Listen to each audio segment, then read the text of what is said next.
épisode de Un jour, un arrondissement. Aujourd'hui, on se retrouve pour aller explorer le deuxième arrondissement. J'espère vraiment que le premier épisode vous a plu. Pour ceux qui ne l'ont peut-être pas vu, en fait pendant 20 semaines, je vais visiter avec vous les 20 arrondissements de Paris et tous les dimanches, vous avez du coup une nouvelle vidéo. Donc si ça vous intéresse de voir tous les épisodes et de découvrir tout ce qu'il y a à faire à Paris avec moi, n'hésitez pas vraiment à vous abonner et à me mettre un petit commentaire sur ce que vous avez préféré ou si vous avez des idées de choses à voir. Aujourd'hui, on est dans le deuxième arrondissement, un quartier que j'adore. Déjà, j'y vais très souvent, il y a beaucoup de choses à faire et c'est aussi le quartier dans lequel je travaille, donc j'y suis vraiment tous les jours. Donc je vais essayer avec vous de vous partager mes meilleures adresses, mais aussi de découvrir des choses parce que je pense qu'il y a plein de choses que je ne sais pas encore. Donc voilà, je suis descendue à l'arrêt de métro Sentier. Et écoutez, il est 9 h, il n'y a pas grand monde. On va commencer par le petit-déj parce que dans le deuxième arrondissement, il y a toutes mes boulangeries préférées et je vais vous en partager quelques-unes aujourd'hui. Premier arrêt, nous sommes rue Montorgueil. Déjà, rue Montorgueil, c'est magnifique. Vous avez plein de petits restos et plein de magasins super sympas. Mais notre premier arrêt, ça va être à la boulangerie. Il faut que vous veniez à la boulangerie Joseph. Il y en a plusieurs dans Paris et plusieurs dans le deuxième arrondissement. Je vais vous montrer mon truc préféré chez eux, la brioche à la praline.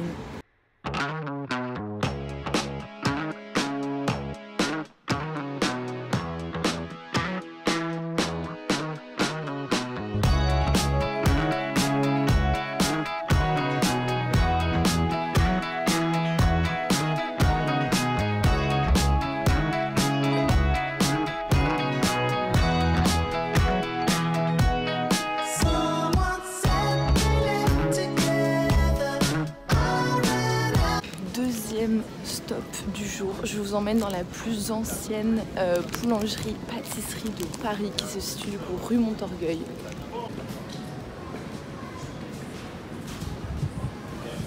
Alors généralement il y a pas mal la queue, mais ce matin il est assez tôt, il n'y a pas grand monde.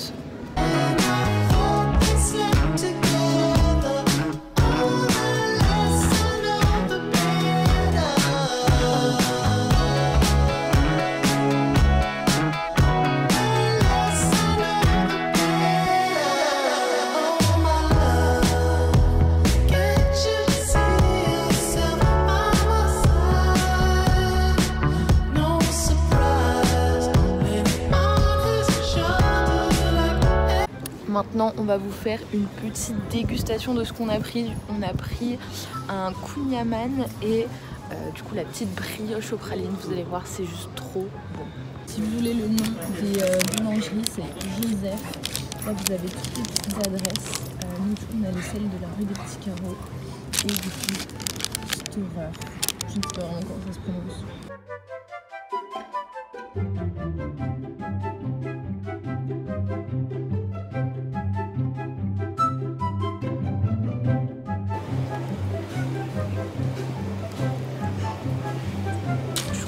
Deuxième petite spécialité, on a pris le kouign-amann. Mais regardez-moi ce feuilleté incroyable. C'est dingue. Franchement, ça va être super moche. Verdict les amis, c'était excellent comme d'habitude, donc je vous recommande vraiment d'aller tester ces deux boulangeries. Et maintenant écoutez, on part pour le reste des choses à visiter. Guys, là du coup on est rue Réaumur, plus exactement au 61 rue Réaumur. Et là c'est pas vraiment quelque chose à visiter ou à tester que je vais vous montrer, mais c'est une façade d'immeuble qui est absolument incroyable. En gros, juste ici, vous avez un immeuble cathédrale qui est totalement dingue de voir ça au milieu de la rue. Je sais pas si vous voyez, mais en fait ça a vraiment une architecture de cathédrale au milieu des bâtiments haussmanniens, c'est genre dingue. Et on est vraiment juste à la sortie en fait du métro Réaumur.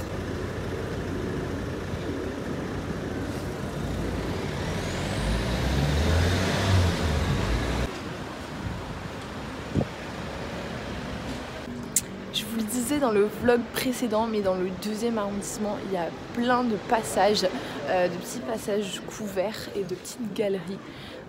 Donc aujourd'hui, on va toutes aller les voir. Et la première, c'est le passage du Grand Cerf. C'est parti, on va aller voir.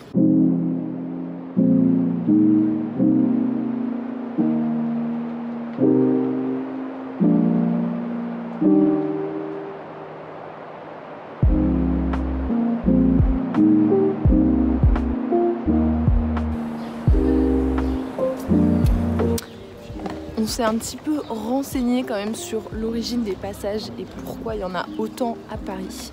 Alors, d'après nos petites recherches sur Google, en gros, à l'époque, on faisait du coup des marchés sur des places comme on a l'habitude de voir. Et en fait, on aurait du coup retiré des terres à la noblesse et au clergé. Donc, en fait, ils ont trouvé ces systèmes de passage parce qu'en fait, c'était beaucoup plus pratique étant donné que les gens habitaient dans les immeubles au-dessus et du coup, leur magasin était juste en dessous. Donc, non seulement c'était pratique, mais en plus, c'était couvert. Donc, il n'y avait pas besoin de se déplacer sur une place de marché. Et ça évitait en plus le vol à étalage, étant donné que c'était beaucoup plus simple de voir. Donc écoutez, et il y a 150 passages en tout dans Paris. Je pense pas qu'on aura tous le temps de les voir, mais écoutez, on va les voir un maximum et en tout cas ceux qui sont les plus beaux. On a repris le métro et là on s'est arrêté à 4 septembre pour la suite de la découverte du 2e arrondissement. Donc là en fait on est au-dessus du Palais Royal, là où je me suis arrêtée la dernière fois dans la vidéo. Et c'est principalement ici que se trouve la majorité des passages. Et on va commencer par le passage Choiseul que j'adore.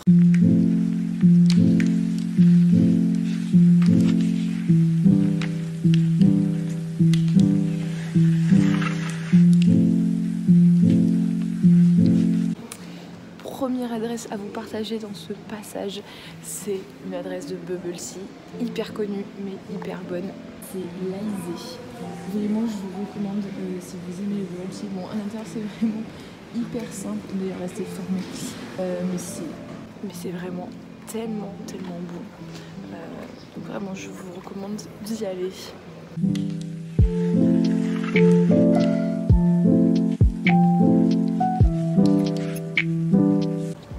Et deuxième adresse, si vous cherchez un restaurant de ramen, il faut absolument que vous veniez ici, ça s'appelle Yatai Ramen. J'y suis déjà allée une fois, c'était juste incroyable. C'est vraiment des vrais ramen traditionnels et vous avez d'autres places si jamais vous avez ça. Bon, il n'y a pas du tout de sushi, c'est vraiment des plats japonais et la déco est magnifique.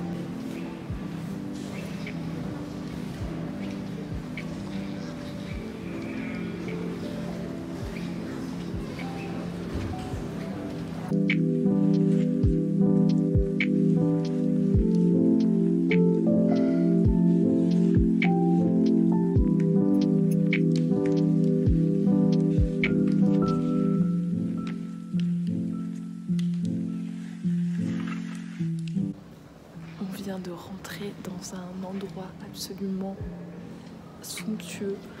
Regardez. On est à la galerie Colbert qui du coup est juste en face du Palais Royal, mais côté 2e arrondissement. L'architecture est juste folle.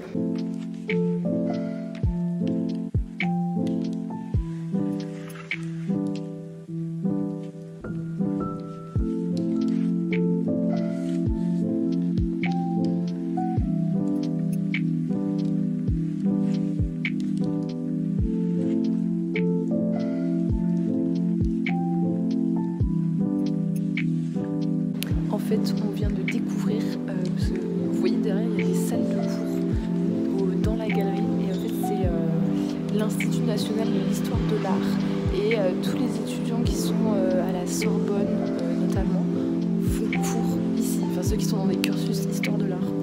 C'est totalement dingue parce que le lieu est genre totalement fou.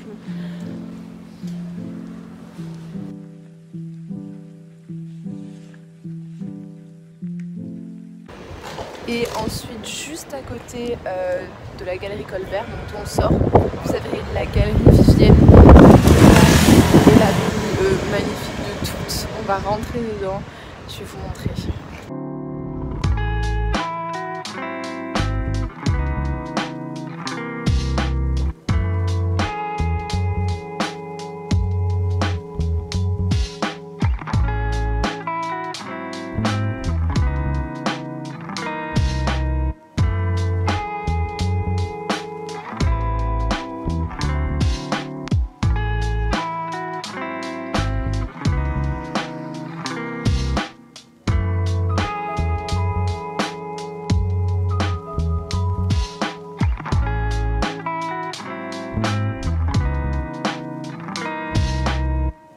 Et dans cette galerie, vous avez encore plein de petites boutiques et vous avez surtout une librairie qui est super belle.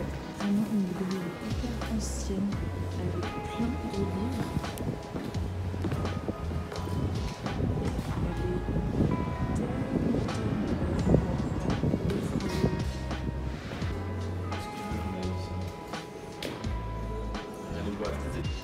Et surtout, ce qui est super marrant dans les galeries comme ça, c'est qu'en fait, il y a vraiment, c'est des vrais immeubles et au-dessus, il y a vraiment des appartements.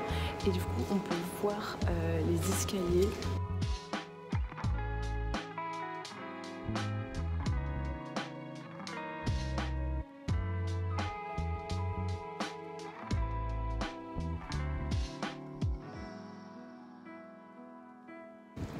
Dernier endroit que l'on va visiter pour ce matin. Le reste ce sera cet après-midi. On est à la BNF, donc la Bibliothèque nationale de France, mais on n'est pas à celle de François Mitterrand, on est à celle de Richelieu, en plein dans le 2e arrondissement. Vous allez voir, je n'y suis encore jamais allée, mais j'ai entendu dire que c'était juste sublime.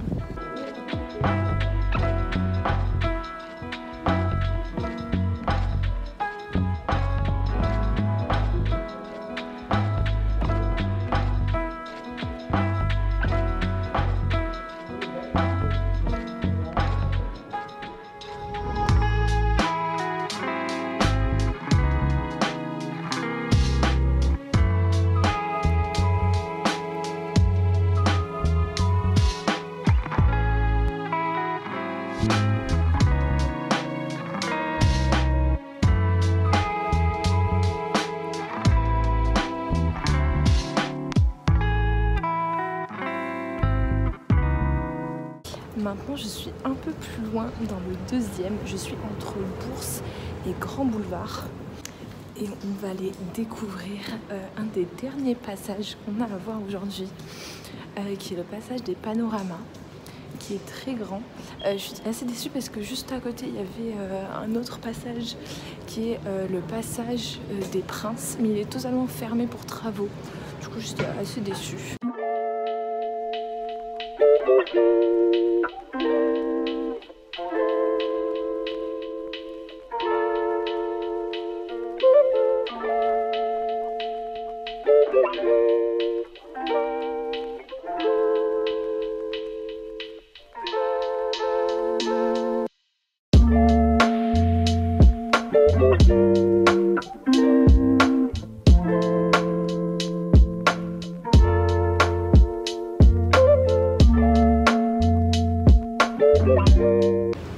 Et c'est d'ailleurs dans cette galerie que vous avez le restaurant Victoria Station, qui est en fait un wagon, enfin un restaurant genre comme si vous étiez mangé dans un wagon.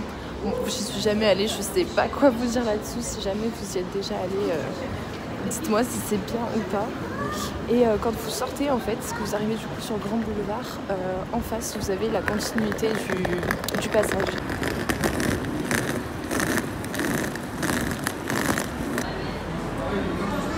Alors maintenant je suis vers Strasbourg-Saint-Denis et je vais vous partager un petit fun fact.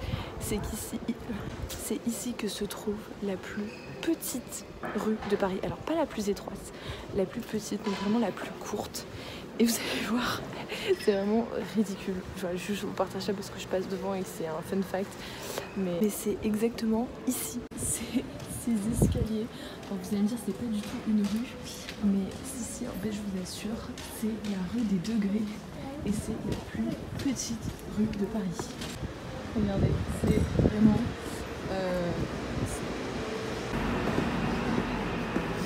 Donc c'est vraiment juste des escaliers, je sais, rien d'extraordinaire, mais bon, au moins vous le saurez, c'est la rue des Degrés, c'est juste, enfin en fait, c'est dans la rue de Cléry.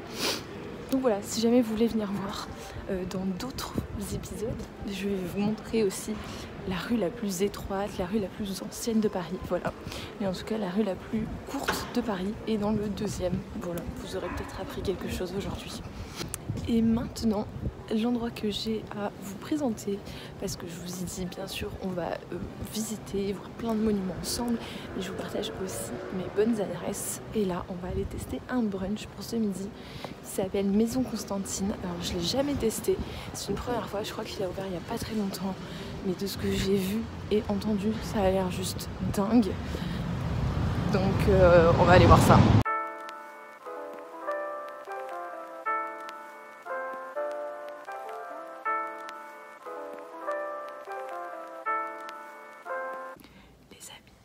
Après notre brunch, on a décidé d'aller faire une activité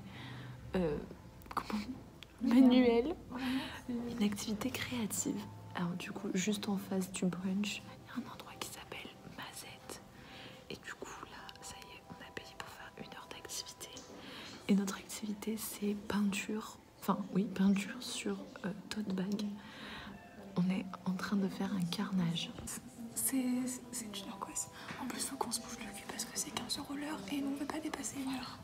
Du coup, Clémentine, explique-nous ton chef-d'œuvre jusqu'à présent. Alors, de l'autre côté, j'ai tenté de reproduire ce dessin.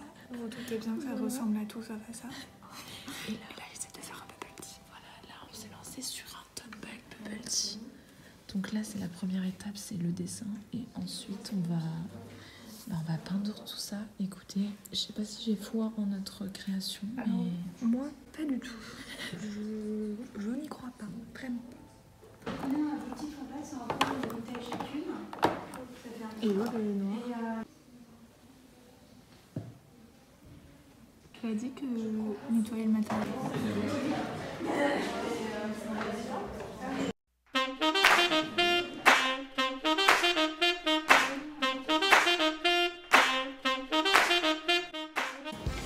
On a terminé notre merveilleuse activité.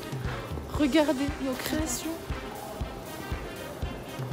N'est-ce pas si mignon? C'est un peu moche, mais on est contente de Bah oui, franchement, ça vaut grave le coup puisque du coup c'est 15 € l'heure par personne. Et après, bon, vous devez acheter le matériel. C'était 4 € le tote bag, on a voilà. payé 3 En tout, € pour les 20. ouais. Donc en tout, on en a eu pour quoi, 22 € pour 1 heure. Franchement, ça vaut le coup, c'est détente. C'était une activité sympathique. Voilà. Bon les amis, c'est ici que s'achève notre journée dans le 2e arrondissement. J'espère vraiment que ça vous a plu et que vous avez découvert plein de nouveaux endroits. Si je devais faire un petit top des choses à retenir, je dirais quand même tous les passages que je vous ai montrés qui sont vraiment super beaux, dans lesquels vous pouvez faire en plus un petit peu les magasins. Et aussi du coup la grande découverte de la journée que j'ai découvert en même temps et qui n'était pas du tout prévu, c'est du coup l'atelier Mazette dans lequel on a pu faire notre petit atelier créatif sur les tote bags. Franchement c'était super sympa et c'est très abordable, donc je vous recommande vraiment d'y aller.